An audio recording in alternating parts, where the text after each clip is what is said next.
Нийгэмд тулгамдсан үйл явдлыг нийтэд мэдээлэх нь сэтгүүлчийн үндсэн үүргийн нэг. Өдөр бүр болж байгаа олон үйл явдлыг сургаар биш их сурвалжаас таамгаар биш баримтаар баталгаажуулах нь миний үндсэн зарчим. Эгэл хүмүүстэй уулзаж тэдний түүхийг сонсох нь миний ажлын ололт. Энэ л миний ажил, миний амьдрал. Бид хатгалцсан хариу авдаггүй. Хүн бүрээ олж чадахгүй мэдээллийг танд хүргэнд халуун цэг дээр нь очиж тэдгээр түүхийг танд мэдээлэх болно. Би сэтгүүлч Баццэг бодит байдал сурвалжлагыг танд мегмар гараг бүр хүргэнэ.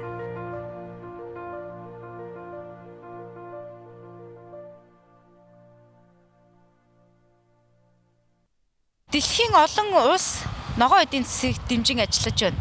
За үүнтэй ч гэсэн холбоотой манай улс зарим салбартаа анхаарал ажиллаж байгаа. Ногоон салбар ярихын тулд нэн төрөнд аялал жуулчлалын салбарыг хөгжүүлэх шаардлагатай гэж судлаачид хэлж байгаа юм. Иймээс бид өнөөдрийн бодит байдлыг аялал жуулчлалын салбартаа төрийн бодлого хэрэгжүүлээд амжилттай ажиллаж байгаа бүгд найрамд Солонгос улсыг онцолж аян замын тэмдэглэлийг танд хүргэх гэж байна.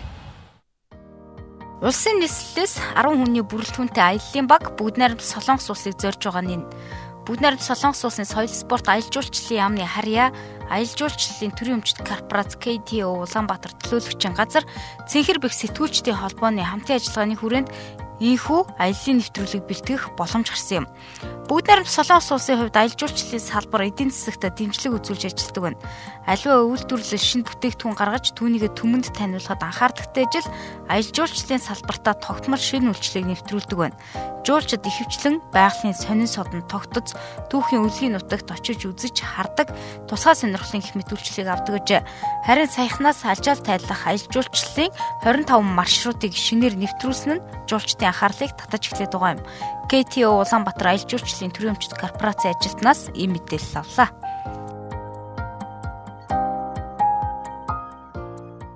Тэгээд аяллаа маань гол зорилго нь болохоор өмнө нь ерөнхийдөө аялагчид маань нүдээр юм үзээд явдаг байсан мал одоо биеэрээ мэдрээ тийм ээ. Давхар алжаалаа тайлаад бас байгалийн сайхныг үзэнгээ явах боломжийг нээж өгсөн байна. За яагаад заавал алжаал тайлах 25 маршрут гэж нэрлсэн бэ гэхлээр одоо Солонгосын спорт аялал жуулчлалын яам болон одоо манай байгууллага тийм ээ бүгд найрамд Солонгос улсын аялал жуулчлалын төрийн өмчт корпорац маань нийт 25 маршрутыг сонгон шалгаруулж за эдгээр 25 маршрутад хүмүүс одоо аялагчид маань алчаалаа тайлж болох юм байна гэж тийм байдлаар сонгон шалгаруулсан байгаа. За энэ сонгон шалгаруулалт маань нийтдээ 4 том категорид хуваагдана. Энэ нь болохоор гоо сайхан, бясалгал, эрүүл мэнд, түнчлэн алчаал тайлах гэсэн 4 том хэсэгт хуваагдж байгаа. За энэхүү өнөөдрийн бид 10 хүний бүрэлдэхүүнтэй явж байгаа энэ аяллаараа нийт 6 газраар нь явсан байгаа. За энэхүү 4 том категорийн төлөөлөл болсон 6 газраар явсан байгаамаа. Энэ маань сүүлийн үед ер нь бол 25 маршрутыг сонгон шалгаруулад тухайн байгууллагуудад ийм сертификат маягийн олгосон байгаа. За энэ нь болохоор одоо жишээ нь бид нар V hotel руу явсан байгаа. V hotel болохоор одоо дотор нь эмчилгээгээ авчиж болж байна, алжаалаа тайлчж болж байна, массаж, спа гэдэг бүх төрлийн зүйл цогцолсон юм газар байгаа. За энэ газруудад манай тэмдэглэхэнүүд байж байгаа. Энэхүү газар маань алжаал тайлах 25 маршрутын нэгээр сонгогдвоо гэсэн ийм тэмдэглэхэнүүд тус бүрдээ байж байгаа. За удахгүй манай байгууллагаас ч гэсэн тухайн 25 маршрутын талаар номнууд бас гарах байгаа. Бүгд найрамд Солонгос улс 3000 гаруй аралтай. Тэдгээрээс хамгийн том нь бас аялал жуулчлалын чухал хэсгийн нэг нь Чэжүү. Арлын талбай хэмжээ 6600 м², машинаар 3 цаг гарan тойрдог Чэжүү арал дэлхийн олон улсад хамгийн амттай жүрж сайн чанарын ногоон цай экспортлдгороо алдартай. Хөдөө аж ахуйн эдгээр гол бүтээгдэхүүний аялал жуулчлалын салбартаа хэрхэн уялдуулсныг дурдъя. 650 мянган хүн амтай арлын оршин суугчдын дийлэнх нь бүсгүүчүүд. Голчлон эмэгтэйчүүд нь ажил хөдөлмөрөөр эхэлж далайд гарч ан агнуур хийдэг байна. Өрх бүр хашаанда мандрин тарина, харин жуулчид тариалангийн талбайд зураг авахуулах түүхээр бол багахан хураамж төлнө. Мөн 150 гаруй эмийн болон хүний биед тустай ургамал, мод, бут, цэцэг зэрэг тарьж ургуулсан ботаникийн цэцэрлэг түрээлэн.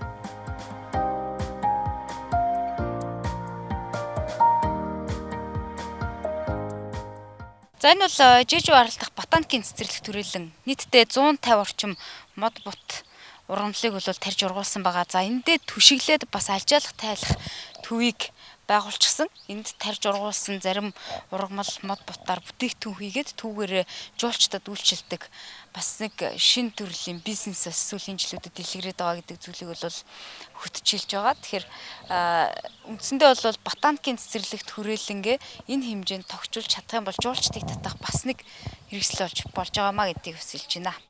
조격은 뭐 아까 진행할 때도 말씀드렸지만 조격을 하시면은 ботаника хүрээлэнд байгаа одоо энэ хөлийн альчаалт тайлах төв маань ингэснээр олон төрлийн ургамлыг одоо өөртөө бие дээрээ туршиж үзэн мөн одоо тэднэртэй маш ойртох юм боломжийг олгож байгаа мөн биеийн ядаргааг тайлах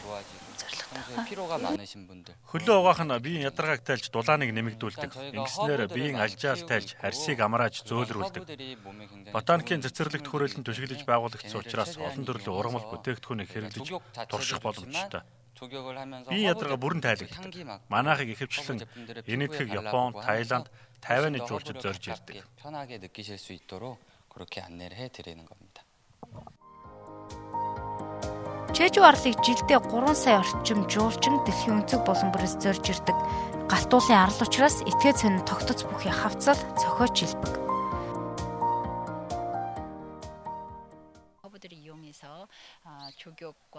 Өнөөдөр бидний энд ирсэн ботаникийн хүрээлэн гэж яриад байгаа. Энэ маань болохоор 6600 м2 талбайтай. Тэгээ 150 гаруй эмийн ургамлууд энд байдаг. За энд ирснээр ерөнхийдөө хөлийнхээ альчаалыг тайжуулж байна. Ерөнхий бүтэн биеийнхээ альчаалыг тайлах боломжтой юм газар байгаа. За Чэжүү арлын өмнө зүгээр энгийн аялал жуулчд зүгээр Чэжүү гэдэг арлыг үзэхээр иржсэн бол одоо болохоор альчаалаа тайлах зорилгоор бие сэтгэл ангаах зорилгоор Чэжүүг маш их зорж ирж байна. За альчаал тайлах чиглэлээр болохоор шин газруудад маш ихээр нэгдэж байгаа. Чэжүүч гэлтгөө Сөүл хотод ч гэсэн маш их тийм газрууд байгаа. За Чэжүүгийн хувьд гэх юм бол байгалийн сайхантай танилцаж альчаалаа тайлах боломжтой. Сөүлийн хувьд гэх юм бол эрүүл мэндийн анхааралгаа бас гоо сайхан 아름다운 미와도 연관이 되어 있어서 그 건강과 미를 함께 또 잘 가꿀 수 있는 그런 아름다운 곳들 또 좋은 곳들이 많이 있습니다. Аялал жуулчлалын төрийн өмчт корпорациас мэдээлж байгаагаар нэг жуулчин дунджаар $1625 3 цент зарцуулж тус улсад аялдаг байна. Энэ бол 2016 оны судалгаа. Чэжүү аралд 2015 онд 10 сая хүн жуулчилсны 3 сая нь гадаадын иргэдээс гэж тооцвол тэр хэмжээний хөрөнгө оруулалт бүс нутагт нь үлдэж байгаа юм. 6600 м2 талбайтай Чэжүү арлыг толдонгоо алхаж чөлөө цагаа өнгөрүүлэх боломжтой бас нэг хэсэг нь. За бид яг одоо Чэжүүгийн явган аяллаа зам дээр алхаж байна. Энэ бол 21 хэсгээс бүрдэнэ. Энэ бол 7 дахь хэсэг нь. Нийтдээ 21 хэсэг энэ зам нь бол 260 орчим километр үргэлжлэнэ. За ингэснээр бол Чэжүүг бүтэн тойрж ийн гэсэн үг.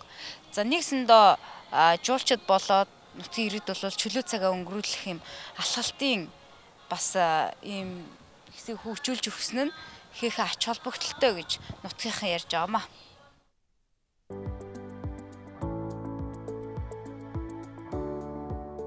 Аяллаа дараагийн маршрут ногоон цайны талбай. Талбайд түшиглээд ногоон цайны музейг үзэж цайны ёслолтой танилцах боломжтой. 처음으로 우리나라 аялал жуулч гэдэг маань урд нь бид нар зүгээр очиод үздэг байсан бол энэ удаад үнэхээр энэ тэр аялал жуулчлалынхаа бүс нутаг руу очиод биеэрээ мэдрэх юм боломжийг олгосон байгаа. За өнөөдөр ирсэн энэ Усорлог цайны музей болон Innisfree-ийн Чэжүү хаус нь Amara Pacific гэдэг компани 2001 онд байгуулсан байгаа. За ингэснээр бид нар энэ дээрээ ногоон цайны талаар судалж, ногоон цайны соёлтой танилцаж, түнчлэн Innisfree-ээр бас аялах юм. Аймгийн Пусон болон энэ Чэжүү арал нь болохоор ногоон цайг ургуулахад маш тохиромжтой газар нутаг болон уур амьсгалын хувьд их боломжтой сайхан газар байгаа. За тэр сутгаараа тэр газар дургуулсан одоо ногоон цай маань амт чанар илүү байдаг юм аа. 제주에서 하고 있습니다. Тэгэхээр 2001 онд бүгд найрамд Солонгос улсын нэгэн хувийн хөвшлөл энэ бүтээн байгуулалтыг хийсэн байна. Зөвхөн үүнийг үзэх гэж жилдээ сая 500 мянган хүн Чэжүүг зорж байгаа юм.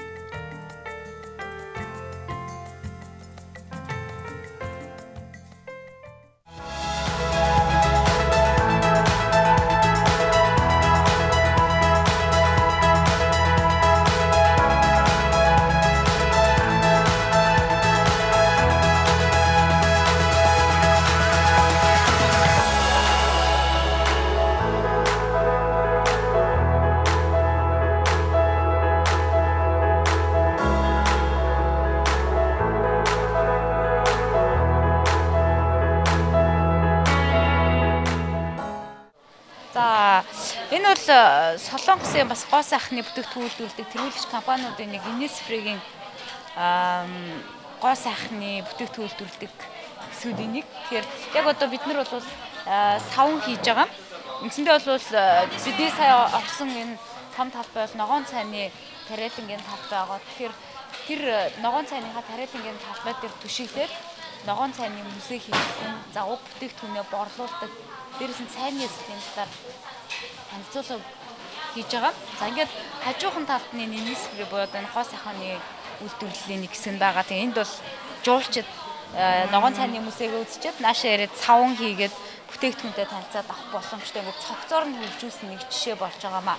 Жилдээ сая 500 орчим 1 сая 500 мянга орчим жуулчин бол уг мөсөөг ирж үздэг гэдэг зүйлийг тайлбарладаг чинь хэлжсэн юм аа.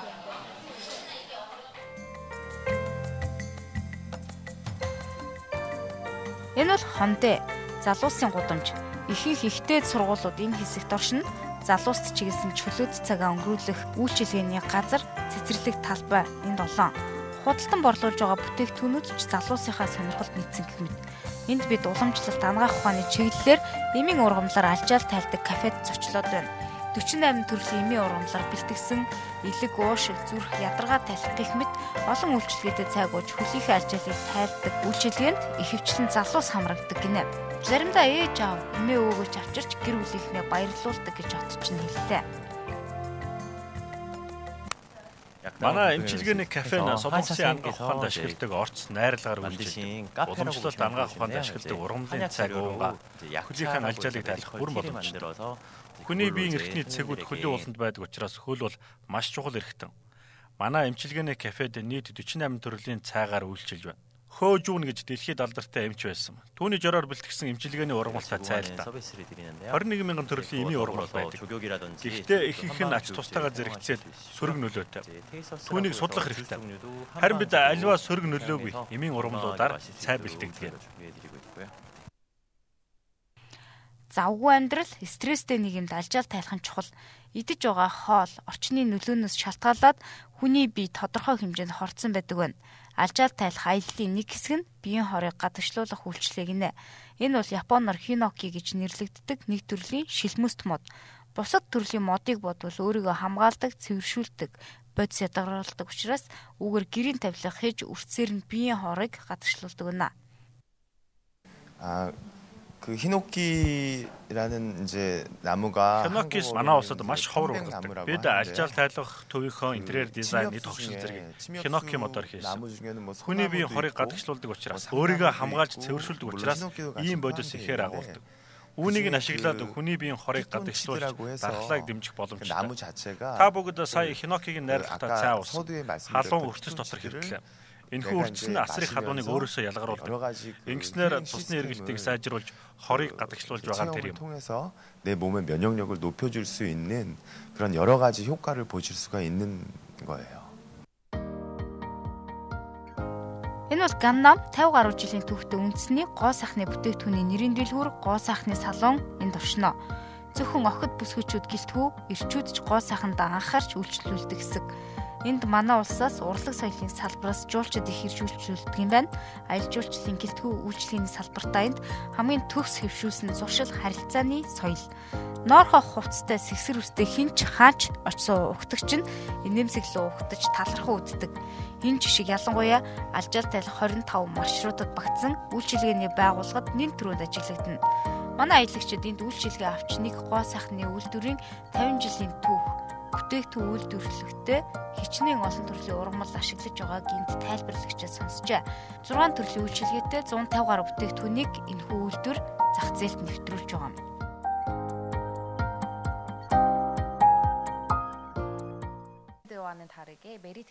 Үйлдвэрийн дэлгүүрт бүтээгдэхүүнтэй танилцаж, дөрвөн цайны амт үзэж, нүүрний массажинд орж болно. 50 гаруй жилийн түүхтэй бүтээгдэхүүн байгаа. Найрлагандаа хүн орхоод агуулдаг. Солонгосчууд эрэм гэлтгүй гоо сайхандаа анхаардаг. 6 төрлийн үйлчилгээтэй 150 гаруй бүтээгдэхүүн бий. Дэлхийн одоо аялал жуулчлалын тренд гэх юм уу да. Ер нь ингээд одоо ямар нэгэн газар очоод үдэж харах гэхээсээ илүү ингэж мэдэрдэг болсон юм байлээ. Тэрийг бас ингээд өөр аялах хүн дуртай хүний хувьд бол ингээд их ажиглаж ирсэн. Тэгээд Солонгост энэ салбар нь айгүй хөгжсөн байт юм байна. Аялал жуулчлалын салбар дотор эрүүл мэндийн гоо сайхны бизнесийн түүхэн үзмэр үзэх гэх мэтээр олон хэсэгт ангилагдж байна. Харин 2015 оны судалгаагаар бүгд найрамд Солонгос улсын аялал жуулчлалын салбарын нийт хөрөнгө 73 тэрбум вон байжээ.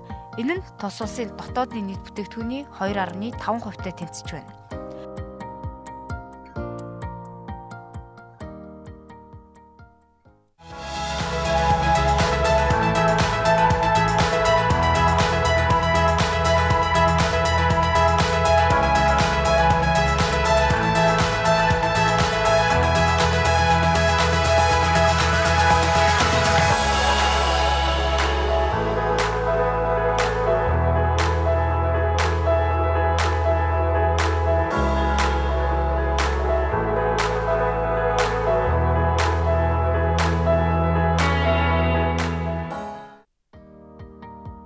Аялал 5 өдөр үргэлжлэлээ.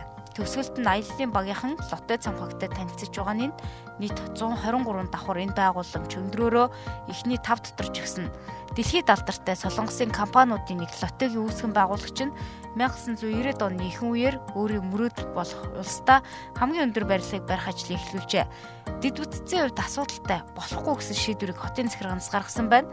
Уггүй хөөцөлдсөн эцэст хонгоцны буудлаа нүүлэг хийсэглээд дэд бүтцийн томоохон бүтээн байгуулалтыг өөрсдийн зардлаар хийнэ гэвэл өндөр барилгаа барьж болно гэсэн шийдвэр гарсны эцэст Лотто групп энэхүү том бүтээн байгуулалтыг өрнүүлж 2016 онд ашиглалтанд оруулсан түүхийг аяллаа хөтөч маань ярьж өглөө. За жуулчдын бас анхаарлыг татаж байгаа олноороо ирдэг газруудын нэг нь энэ Лотто тавар байгаа. Үндсэндээ бол энд 500 орчим метрийн өндөртэй 123 давхар байгууламжийг 2016 онд ашиглалтад оруулснаас хойш өдөртөө бол ажлын өдрүүдэд 3000 амралтын өдрүүдэд 100000 орчим дотоод гадаадын жуулчд бол Лотто таварт ирж танилцах болсон талаар бол хэлж байгаа юм л да. Үндсэндээ энэхүү байгууламжид нэгээс эхлээд 123 давхар хүртлээ үйлчилгээний болоод үндэсний үйлдвэрлэлийн маш олон бүтээгдэхүүнийг худалдан борлуулдаг. За мөн үйлчилгээний газрууд гэх мэтчлэн хамгийн гол маш олон жуулчд ирдэг. Тэгээд бидний одоо танилцсан энэхүү 25 маршрутын нэгт энэхүү Лотто тавар багтж байгаамаа.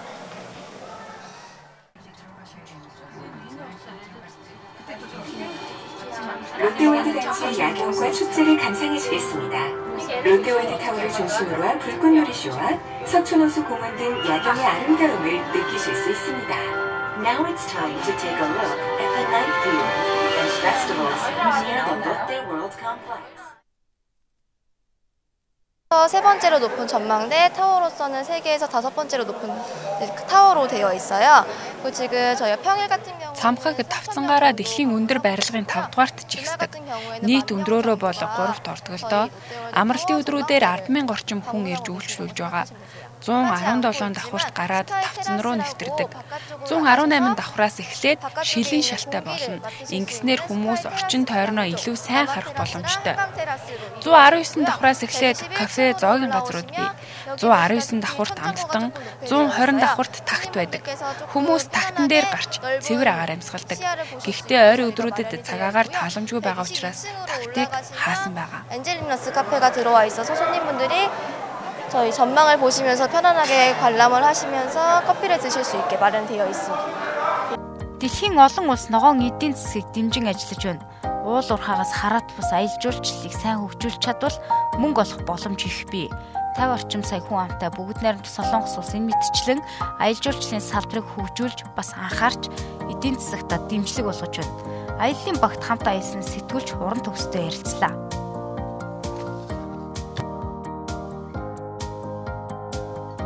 Тий, үйлчлэгээний миний хувьд бол бодтой. Ер нь бол аялал жуулчлалын салбар бол дан ганц одоо зөвхөн одоо гайдаар одоо тодорхойлогддог ийм салбар биш гэж боддог. Аялал жуулчлалын салбар бол тухайн улсын ард иргэд тийм ээ үйлчлэгээний соёл, таксины жолооч, хоолны газрын зөөгч гэдэг юм уу. Энэ бүх юм зохицоороо ээжж тухайн улсад одоо Солонгос улсаас авж үлдэх сэтгэлээ зуулчин байна авж үлддэг. Өөрөөр хэлэх юм бол ирсэн хүн болгоно зочин гэсэн хандлагаар одоо бүгд ханддаг нь их таалагдчих. Манай улсад бол дутагтаад байгаа нэг гол юм чинь ирсэн одоо хүмүүсээ зочин гэж хардггүй. Ерөнхийдөө жоохон тийм хатуу ширүү харьцаатай байгаад идэг нь зуулчдын тоо нэг жил ирэх бүр нэмэгдэхгүй байна уу гэж харж байгаа. Ер нь бол нэг жуулчин өдөртөө $100 хамгийн багаар ботход $100 одоо хөрөнгө оруулалтыг оруулдаг гэж тооцох юм бол Солонгос улс энэ эдийн засгийнхаа одоо нэлээд одоо багагүй хувийг энэ аялал жуулчлалын салбараас авдсан байна гэж ойлгож байна. Зөвхөн бидний энэ одоо ажиллаа буцаж байгаа жээжүү арал гэхэд бол өнгөрсөн жил гэхэд 10 сая зуулчин авсан байна. Энэ жил бол 11 сая зуулчин одоогийн байдлаар ирчээд байна. Улаанбаатар хотын хувьд бол хэлээд байгаа шүү дээ. Одоо найрсаг Улаанбаатар гэх те. Хэрэв бид нэг 500 мянган зуулчин авах юм бол бид нар ямар нэгэн одоо улсын төсвөөс хараат байдлаар ингэж хөгжиж чадна гэдэг ийм концепц бол яригадаад байгаа. Тэгээд бид нар яг тэр хүссэн зуулчнаа авахын тулд өнөөдөр яг энэ солонгосчуудын одоо зуулчнтайгаа зочин шиг харьцдаг энэ одоо стандартыг бид нар нутагшуулах юм бол чадах юм байна гэж юу ойлгож чинь бүх талаараа бүх үйлчлэгээний байгууллагууд хүн нэг бүр ингээд өөрсдөө маш хариуцлагатай хандж байна. Хариуцлагатай хандахын ирээрээ ирсэн зуулчтаасаа мөнгөө дор бүрнээ одоо авч чадчихж байгаа. Тэгэхээр уул уурхаагаас хараат манай улсын хувьд аялал жуулчлалын салбарыг хөгжүүлж чадах юм бол олдог орлого нь илүү их байх боломж бий гэдгийг судлаачид хэлдэг. Уул уурхай бол ухдаг бизнес ингэснээр хизээ нэгэн цаг шавхагдан за аялал жуулчлалыг зөв зохистой хөгжүүлж чадах юм бол энэ бол хизээж шавхагдахгүй гэдгийг бол энэ чиглэлд ажилладаг судлаачид хэлдэг юм. Иймээс өнөөдрийн дугаарыг танд аялал жуулчлалын салбарыг онцолж хүргэлээ. Анхаарлаа хандуулсан танд баярлалаа.